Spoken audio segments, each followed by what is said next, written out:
कि अयोध्या में जो हनुमानगढ़ी मंदिर है वो एक मस्जिद को तोड़कर बनाया गया है। उस समय आम हिंदू भाइयों को ये भरोसा दिलाया गया कि उस मस्जिद में मूर्तियां प्रकट हुई है। कुछ ही घंटों में भीड़ बेचैन हो रही थी और नारे लगाना शुरू कर दिया, जबकि खुद कुछ हिंदूज लोगों ने मस्जिद के अंदर जबरदस्ती मूर्तियां रखी थी। और इसकी वजह से पता चला कि इस मस्जिद को गिराने में बीजेपी के बड़े बड़े नेता इन्वॉल्व है। इस डिमोलिशन की वजह से करीब पाकिस्तान में 30 मंदिर को गिरा दिया गया। वीडियो में आगे बढ़ने से पहले कुछ लोग सोच रहे होंगे कि ये एक बच्चा इतने बड़े मुद्दे को सही सही बता पाएगा या नहीं। तो मैं आपको बता दूं कि इस वीडियो में जो भी बात बोली गई है वो विद फैक्ट है एंड प्रूफ है, तो आपको वीडियो में दिख जाएगी। आप वीडियो देखिए। ये सभी मुद्दा एक जगह को लेकर के है, जिस जगह पर अभी राम मंदिर बन चुका है उस जगह पर कुछ साल पहले एक मस्जिद था, उसका नाम बाबरी मस्जिद था। इसी जगह को लेकर के बहुत सारे कंट्रोवर्सीज हुए। तो सबसे पहले हम लोगों को ये जानना चाहिए कि इस मस्जिद को कौन, कैसे और कब बनाया, और क्या सच में बाबरी मस्जिद को बनने से पहले उस जगह पर राम मंदिर था या नहीं। बाबरी मस्जिद मौजूद था यूपी के एक डिस्ट्रिक्ट फैजाबाद के एक टाउन अयोध्या में। इस मस्जिद को बनाया गया था 1528 से लेकर के 1529 के बीच एक कमांडर मीर बाकी के द्वारा, जो उस समय के मुगल एम्पायर बाबर का एक कमांडर था। ये मस्जिद मौजूद था एक पहाड़ी पर जिसको रामकोट कहा जाता है, यानी राम का किला। हिंदूज का मानना है कि बाबर के ऑर्डर पर मीर बाकी ने वहां पर एक मंदिर जो था उसको तोड़कर वहां पर एक मस्जिद को बनवाया है। और यही वो पॉइंट है जिसकी वजह से कई दशकों से हिंदूज और मुस्लिम के बीच डिस्प्यूट हो रहा है। और कुछ हिस्टोरियंस का तो ये भी मानना है कि जो अभी अयोध्या है उसको पहले के समय में सकेता कहते थे, और वो एक बुद्धिस्ट पिलग्रिमेज पैलेस था। जिस सेंचुरी में बाबर ने ऑर्डर दिया कि बाबरी मस्जिद को बनाओ, उसी सेंचुरी में बाबर ने यह भी ऑर्डर दिया कि 2 और मस्जिद बनाओ। यानी कि जिस सेंचुरी में बाबर ने बाबरी मस्जिद को बनवाया उस सेंचुरी में बाबर ने 3 मस्जिद को बनवाया था, जिसमें से एक बाबरी मस्जिद था। और उस बाबरी मस्जिद वाले जगह को लेकर पहली बार 1853 में हिंदूज और मुस्लिम के बीच डिस्प्यूट देखने को मिला। आगे बढ़े तो आइए 1855 में मुस्लिम्स ने भी क्लेम किया कि अयोध्या में जो हनुमानगढ़ी मंदिर है वो एक मस्जिद को तोड़कर बनाया गया है। ये सब मामला सुनकर फिर से हिंदूज और मुस्लिम्स के बीच क्लैशेस शुरू हो गया। लेकिन उस समय नवाब वजीद अली शाह ने शांति बनाने के लिए मंदिर की तरफ से हस्तक्षेप किया। जब 1857 में अंग्रेजों ने भारत पर फुल्ली कब्जा कर लिया तब हिंदूज ने इस मामले को लेकर के आवाज उठाना शुरू कर दिया। लेकिन अंग्रेज जानता था कि जैसे ही ये मामला सुलझेगा वैसे ही हिंदूज और मुस्लिम एक होने लगेंगे और वो हम लोगों के ही खिलाफ प्रोटेस्ट करने लगेंगे, जिसकी वजह से अंग्रेजों ने हिंदूज और मुस्लिम्स को लॉन्ग टर्म तक लड़ते रहने के लिए ये फैसला दिया कि मुस्लिम्स मस्जिद के अंदर नमाज पढ़ेंगे और हिंदूज मस्जिद के बाहर पूजा करेंगे। यानी कि आप सोच कर देखिए कि कैसे उस समय अंग्रेज हिंदूज और मुस्लिम्स को बाबरी मस्जिद को लेकर के लड़ा रहे थे। मतलब कि वो जानता था कि जितने दिन तक हिंदूज और मुस्लिम आपस में लड़ेंगे तब तक हम लोगों का शासन रहेगा, नहीं तो अंग्रेजी शासन खत्म हो जाएगा। ये सब हो ही रहा था कि आ गया 1949। भारत के इंडिपेंडेंट होने के 2 साल बाद फिर से हिंदूज और मुस्लिम्स के बीच डिस्प्यूट दिखाई देना शुरू हो गया। कुछ हिंदूज ने मस्जिद के अंदर जबरदस्ती घुसकर तोड़फोड़ करना शुरू कर दिया। उसके बाद उन्हीं लोगों ने जबरदस्ती मस्जिद के अंदर भगवान राम, लक्ष्मण और देवी सीता की मूर्तियां रखी। और उस समय आम हिंदू भाइयों को यह भरोसा दिलाया गया कि उस मस्जिद में मूर्तियां प्रकट हुई है, यानी दिस इज मिरेकल। जबकि खुद कुछ हिंदूज लोगों ने मस्जिद के अंदर जबरदस्ती मूर्तियां रखी थी। और आपकी जानकारी के लिए बता दूं कि मस्जिद के बाउंड्री में नहीं बल्कि उसके मेन हॉल में उस समय के प्राइम मिनिस्टर जवाहरलाल नेहरू ने उस मूर्तियों को उस मस्जिद से बाहर निकालने के लिए रिक्वेस्ट किया, लेकिन वहां के हिंदूज लोगों ने इस रिक्वेस्ट को डिसमिस कर दिया। उसके बाद दोनों रिलीजन्स के बीच अनबन हुई। फिर दोनों रिलीजन्स के ग्रुप्स ने सिविल सूट फाइल किया ताकि वो उस जगह का कंट्रोल फुल्ली पा सके। उस समय के गंभीर मामला को देखते हुए उस समय के गवर्नमेंट ने मस्जिद के गेट को ही लॉक कर दिया। लेकिन उस समय जबरदस्ती जो मूर्तियां मस्जिद के अंदर रखी गई थी उसको भी नहीं निकालने दिया, वो भी उसी में लॉक हो गया। उसके बाद हिंदूज पुजारी मस्जिद के बाहर हर रोज पूजा करने लगे, लेकिन मुस्लिम्स मस्जिद लॉक होने की वजह से अंदर नहीं जा सकता था। फिर बाद में कई दशकों तक ये मामला उसी तरह का उसी तरह रह गया। लेकिन 1980 में वीएचपी विश्व हिंदू परिषद ने राम मंदिर के लिए एक मूवमेंट शुरू किया। उसके बाद ये मामला और गरमाने लगा। फिर 1986 में एक जिले के जज ने उस मस्जिद के गेट को ओपन करने के लिए ऑर्डर दे दिया और हिंदूज को ये ऑर्डर दे दिया कि उसके अंदर आप जाकर पूजा कर सकते हो, जिसकी वजह से इस मूवमेंट को बहुत ही भयंकर तरीके से बूस्ट मिला। यानी हर जगह ये न्यूज फैलते ही गया। उसके बाद सितंबर 1990 में एक बीजेपी लीडर एलके आडवाणी रथ यात्रा की, जिसमें वो अयोध्या तक की रथ यात्रा करना चाहते थे ताकि वो इस मूवमेंट को सपोर्ट कर सके। लेकिन इस यात्रा की वजह से कई शहरों में रिलीजियस राइट्स देखने को मिला, जिसकी वजह से बिहार सरकार ने एलके आडवाणी को अरेस्ट कर लिया। इसके बावजूद बहुत सारे कर सेवक और संघ परिवार के लोग अयोध्या पहुंच गए। उसके बाद वो लोग मस्जिद को गिराने के लिए ट्राई करने लगे, लेकिन उन लोगों को यूपी पुलिस और पैरामिलिट्री फोर्सेज ने रोक दिया, जिसके दौरान कुछ लोग मारे गए।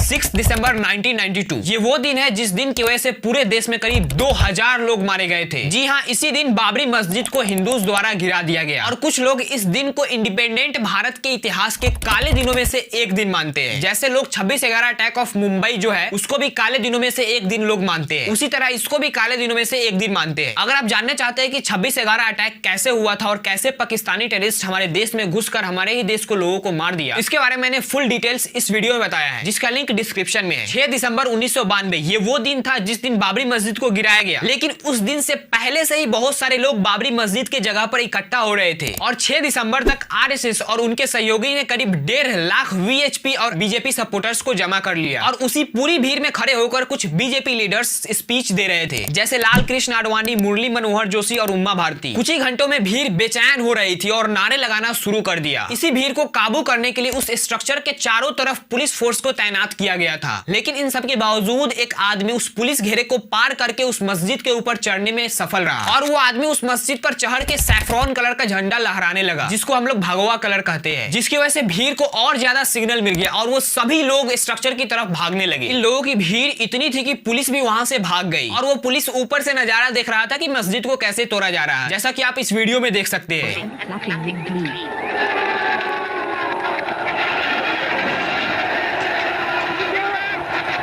फिर भीड़ ने हथौड़ा, कुल्हाड़ी और नुकीली चीजों से मस्जिद को गिराने लगा। मिट्टी और चौक से बना ये मस्जिद को उन भीड़ ने कुछ ही घंटों में मिट्टी में मिला दिया, जिसकी वजह से उस समय के प्राइम मिनिस्टर नरसिम्हा राव को मिस हैंडलिंग की वजह से बहुत क्रिटिसाइज किया गया। लेकिन नरसिम्हा राव अपनी सफाई को लेकर के अपने लिखे हुए बुक में कहते हैं, उस समय के यूपी सीएम ने कांग्रेस सरकार से विश्वासघात किया। जब नरसिम्हा राव जो उस समय के प्रधानमंत्री थे वो बार बार यूपी सीएम से पूछ रहे थे कि उस समय का सिचुएशन कैसा है, यानी उस जगह का सिचुएशन कैसा है, तब यूपी सीएम का कहना था कि हम लोग मस्जिद की पूरी तरह से रक्षा करेंगे, लेकिन मस्जिद की ऐसी सुरक्षा हुई कि आप लोग देख ही सकते हैं। उसके बाद 2009 में एक रिपोर्ट आई जिसमें पता चला कि इस डिमोलिशन में बड़े बड़े पोस्ट के 68 लोग इन्वॉल्व थे। दरअसल इस रिपोर्ट को लेकर के जब मीडिया रिपोर्टिंग करने गई उससे पहले इस रिपोर्ट के किसी ने लीक कर दिया, जिसकी वजह से पता चला कि इस मस्जिद को गिराने में बीजेपी के बड़े बड़े नेता इन्वॉल्व है और वो सब इस मस्जिद को गिराने के लिए पहले से ही प्लान बना रहे थे। इस रिपोर्ट के लीक होने के बाद पार्लियामेंट में हड़कंप मच गई और अपोजिशन नारे लगाने लगे कि शर्म करो शर्म करो, लेकिन अपोजिशन ने यह आरोप लगाया कि होम मिनिस्टर ने इस रिपोर्ट को लीक किया है। इन्हीं सब बहस के दौरान उस दिन पार्लियामेंट को एडजर्न कर दिया गया। उसके बाद इस रिपोर्ट को लेकर के डिबेट हुई लोकसभा में 8 नवंबर 2009 को और राज्यसभा में 10 और 11 नवंबर को, जिसमें पता चला कि इस डिमोलिशन में 68 लोग शामिल थे। जैसा कि मैंने आपको पहले ही बताया था, उसमें से तो कुछ बड़े बड़े बीजेपी के लीडर्स थे, जैसे कि एल के आडवाणी, मुरली मनोहर जोशी, अटल बिहारी वाजपेयी और कल्याण सिंह। ये वही कल्याण सिंह है जो उस समय यूपी के सीएम थे। बाद में करीब 30 सितंबर 2020 को कोर्ट ने सभी को एक्यूटेड करार दिया और कहा कि बाबरी मस्जिद का डिमोलिशन कोई प्री प्लान नहीं था, यानी कि उसको पहले से प्लान नहीं किया गया था, वो अचानक भीड़ ने ही कर दिया। बाबरी मस्जिद के डिमोलिशन के बाद कई महीनों तक पूरे देश में मुस्लिम्स और हिंदूज के बीच इंटर कम्युनल राइट्स देखने को मिला, जिसकी वजह से कई बीजेपी के लीडर्स को कस्टडी में लिया गया और वीएचपी विश्व हिंदू परिषद को कुछ दिनों के लिए बैन कर दिया गया। इसके बावजूद मुंबई, सूरत, अहमदाबाद, कानपुर, दिल्ली, भोपाल जैसे कई शहरों में दंगे देखने को मिले, जिसमें करीब 2000 लोग मारे गए जो ज्यादातर मुस्लिम ही थे। इन सभी दंगों की वजह से करीब 9000 करोड़ रुपए का प्रॉपर्टी डैमेज हुआ था, यानी करीब 3.6 बिलियन डॉलर। बाबरी मस्जिद के डिमोलिशन के बाद कई देशों में भी प्रोटेस्ट देखने को मिला, जैसे कि पाकिस्तान में डिमोलिशन के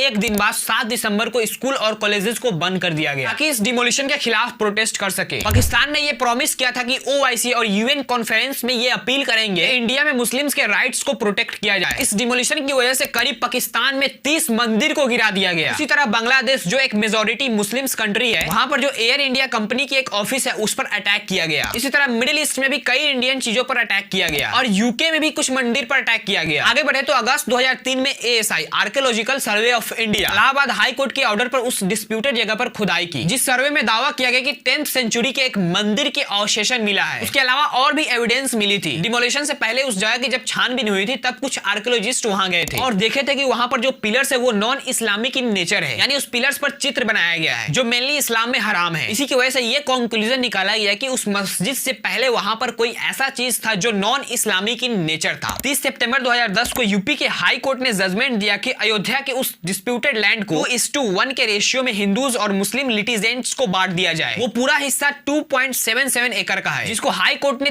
3 हिस्सों में बांटा। 1/3 हिस्सा मुस्लिम्स के लिए, 1/3 निर्मोही अखाड़ा और 1/3 राम लल्ला के लिए। लेकिन इन तीनों पार्टीज में से कोई भी इस फैसले को लेकर के सेटिस्फाई नहीं हुआ और आगे सुप्रीम कोर्ट में अपील किया। सुप्रीम कोर्ट तो पहले से ही जानती थी कि इस डिस्प्यूटेड लैंड को लेकर के जजमेंट दिया जाएगा तो पूरे देश में हड़कंप मच जाएगी और बहुत सारे जगह पर दंगे देखने को मिलेंगे। इसीलिए जजमेंट से पहले बहुत सारे रेस्ट्रिक्शन लगाए गए, जैसे कि पूरे इंडिया में सिक्योरिटी अरेंजमेंट बढ़ा दिया गया, हजारों पैरामिलिट्री फोर्सेज और पुलिस ट्रूप्स को अयोध्या में डिप्लॉय कर दिया गया और बहुत सारी जगह पर इंटरनेट को क्लोज कर दिया गया। और जिस दिन ये जजमेंट दिया जाना था उस दिन के लिए हर जगह से हॉलीडे हो गया, यानी हर जगह छुट्टी। और बहुत सारे ऐसे जगह थे जहां पर राइट्स होने के चांस ज्यादा थे, उस जगह पर बहुत सारे पुलिस फोर्सेस को तैनात कर दिया गया। उसके साथ साथ प्रधानमंत्री ने भी लोगों से रिक्वेस्ट किया कि शांति बनाए रखे। उस दिन की सुनवाई में सुप्रीम कोर्ट ने यह भी कहा था कि इलाहाबाद हाई कोर्ट ने जो 2010 में जजमेंट दिया था वो जजमेंट गलत था। उसके बाद जब कोर्ट ने आर्कियोलॉजिकल एविडेंस को देखा तो पता चला कि बाबरी मस्जिद एक ऐसी जगह पर थी जहां पर पहले से ही कुछ नॉन इस्लामिक चीज था, जैसा कि मैंने वीडियो में पहले ही बता दिया था। उसके बाद सुप्रीम कोर्ट ने फैसला दिया कि उस जमीन को हिंदूज को दिया जाए टेंपल बनाने के लिए, यानी कि राम मंदिर बनाने के लिए। उसके बाद सुप्रीम कोर्ट ने यह भी कहा कि 5 एकड़ जमीन मुस्लिम्स को दिया जाए कि वो फिर से बाबरी मस्जिद को बना सके। और उसके बाद ये मामला अभी तक शांत है। बहुत बहुत धन्यवाद।